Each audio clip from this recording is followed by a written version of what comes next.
kwenye maandiko Mwenyezi Mungu alivyomuumba mwanaume, alimuona atoshelezi peke yake, alihitaji msaada. Alafu kumbuka mwanaume aliumbwa kwa udongo, si ndio? Mimi niliumbwa kwa mbavu ya mwanaume, kwa mfupa. Kwa hiyo mwanamke ni yuko strong. Mwanaume hawezi kwenda pasipokuwa na mwanamke. Umenielewa? Kwa hiyo Mungu alikuwa na kila sababu ya kumweka mwanamke. Mimi nataka nikuambie kitu kimoja. Tumezoea na tumemezeshwa na tumeshakariri na tayari imetujenga kwenye maisha yetu ya kutuona sisi dhaifu. Hatukatai maandiko yanasema sisi ni dhaifu, lakini Mungu sio mjinga kumweka msimamizi wa mwanaume aliyemtanguliza. Unamchukuaje mtu dhaifu alafu unamweka pale mbele? Alikuwa na makusudi yake. Alijua kwamba watu wawili wakisimama, wakiungana, kila jambo linaweza kwenda. Mimi ninaamini kwamba wanawake wakiamua kushikana, wakiamua kusaidiana, wakabebana, mimi nakwambia tunaweza kutengeneza maajabu kuliko wanaume. Yaani kuna vitu fulani Mwenyezi Mungu ambavyo ametupa, sema kwa sababu tumeshaveshwa vazi la udhaifu, tunashindwa kufurukuta. Kwani mangapi wanawake wanayefanya kuliko wanaume? Lakini haimaanishi kumshushia heshima mwanaume. Mwisho wa siku mwanamke atabaki kuwa mwanamke na mwanaume atabaki kuwa mwanaume. Heshima kwa mwanaume iwepo pale pale. Haimaanishi kwamba sisi tuwe tuna akili, tuna uwezo, manake tumponde mwanaume hapana. Mungu alishasema ndio viongozi wetu, ndio vichwa vyetu. Sisi tutabaki kuwa kiwiliwili. Sisi ni msaada kwa wanaume. Kwa hiyo tushindane kimaendeleo, sio kujikweza kuliko wanaume. Yaani sio kikumponda mwanaume, sio kikumkanyaga mwanaume, sio kwa ajili ya kumdharau mwanaume hapana. Tushindane kwa ajili ya kazi na maendeleo. Mwanaume anabaki kuwa mwanaume, na niwaambie tu wanawake wenzangu, yani yeye ikwepeki, tafuta pesa, uwe mzuri, mwanaume anabaki kuwa mwanaume. Na mwanamke atabaki kuwa mwanamke kwa nafasi yake. Asante sana. Another side, kwa jicho la tatu, talent sio hivyo kama ambavyo nyewe mnafanya. Nyewe mkiangalia baadhi ya movies labda so far, ukiona huyu hana talent, huwa mnaichukuliaje? Inauma, inakera. Yaani unaona kabisa kuna watu wanavamia kazi za watu au wanaziba nafasi za watu, ingawa mlango uko wazi, sanaa ni pana, mtu yeyote anaruhusiwa kuingia. Kinachouma zaidi ni kwamba kwa yule ambaye anakuja kutafuta umaarufu badala ya kufanya kazi kama sisi tunavyoigeuza kuwa kazi. Ukifanya kazi, ukafanya kwa ubora zaidi, yenyewe ikakupa umaarufu, hakuna shida. Lakini usitafute kazi za watu wewe kutafutia kibonde, yani kimteremko cha kutengenezea umaarufu wako. Hapo ndio inapokera. Lakini mwisho wa siku acha tupambane tu. Mchele unaonekana na chuya zinaonekana. Wanaojua sanaa wanaonekana pia, anayejua huyu hajui. Lakini pia kuna wengine maskini ya Mungu wanakuwa wanatamani, sio wote wanaotaka tu umaarufu. Kuna wengine wanatamani kufanya kama mtu fulani, lakini pia wanashindwa. Hawa nao sitaki kuacha nyuma, ni kujipa bidii, kujibidisha, kukaa karibu na wale watu ambao wanaweza zaidi, wajifunze zaidi.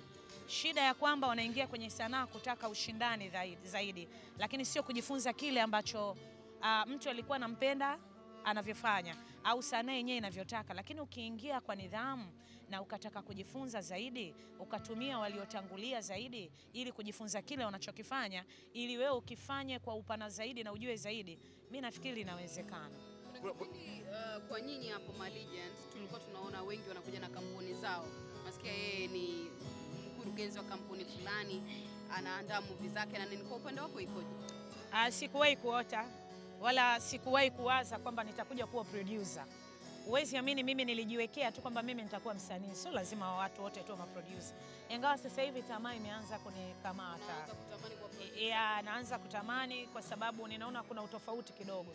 Lakini hata kama nikiingia kwenye uproducer, bado mimi ndani ya roho yangu, mapenzi yangu na mahaba yangu yapo kwenye usanii zaidi. Au nitacheza zaidi. Sijui lini, muda gani wala siku. Lakini ipo siku. Mungu akinipa nafasi, ikitokea Mungu akisema sasa ndio muda wako Koleta, nitafanya. Kama sio, nitaendelea kuwa msanii kucheza kazi za watu. Asante.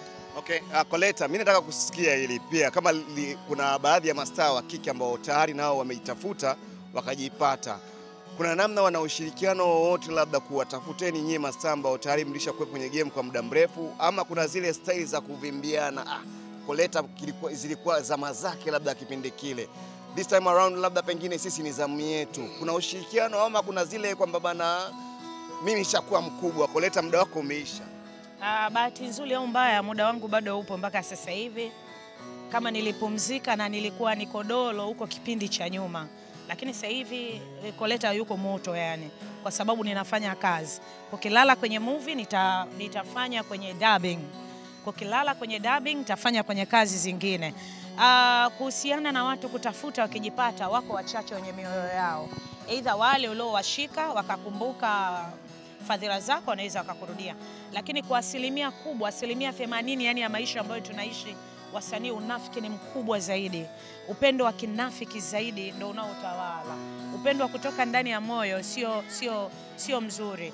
Au baadhi ya hawa ambao tulikuwa tunacheka nao wako kwenye hali ya kawaida, lakini wanapokuja kupata nafasi ya juu zaidi, unaona anabadilika moja kwa moja. Of course kubadilika ni lazima, kwa sababu mwisho wa siku tumzungumzie, nataja kwa juu zaidi, labda hata wewe uje uwe na maisha yako makubwa sana, lazima kuna watu utawaacha.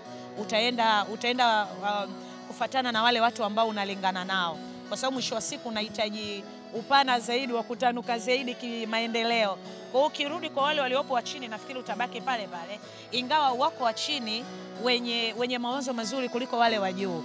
Kwa hiyo mimi nafikiri ni huluka ya mtu na tabia za mtu na ushamba wa mtu, kwa sababu asilimia kubwa watu wengi ni malimbukeni.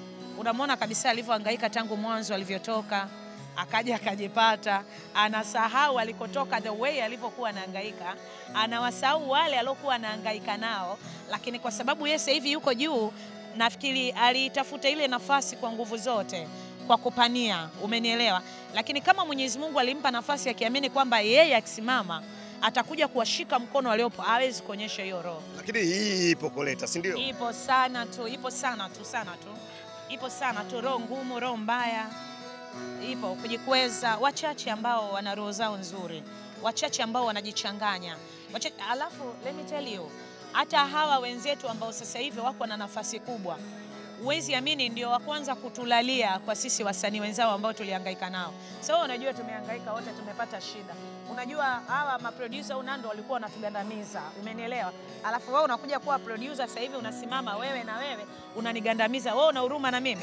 Kwa hiyo nataka mimi niendelee kuwa mtumwa wako, na sio nitengenezee njia nitoke ili na mimi niendeshe watu wengine. Kwa hiyo hatupeani njia, hatusaidiani, tunazidiana, tunakandamizana ili waliojua wabaki kuwa juu, wanaohaswa zaidi, na wenyewe wakipata njia wanakuwa na hasira ya watu wengine, kitu ambacho sio sahihi. Okay, by the way, juzi kati kuna clip yako ilisambaa mitandaoni ikuonyesha unatoka kanisani ukiwa na mtoto mdogo, na ilienda viral sana kwenye mitandao, ukionekana umevaa suruali umeingia kanisani. Watu wakaanza kukuataki, Koleta ameenda kanisani amevaa suruali, tena imembana, inamuonyesha maungo yake. Na imani umekutana nayo hii, watu wana comment kwamba wanasema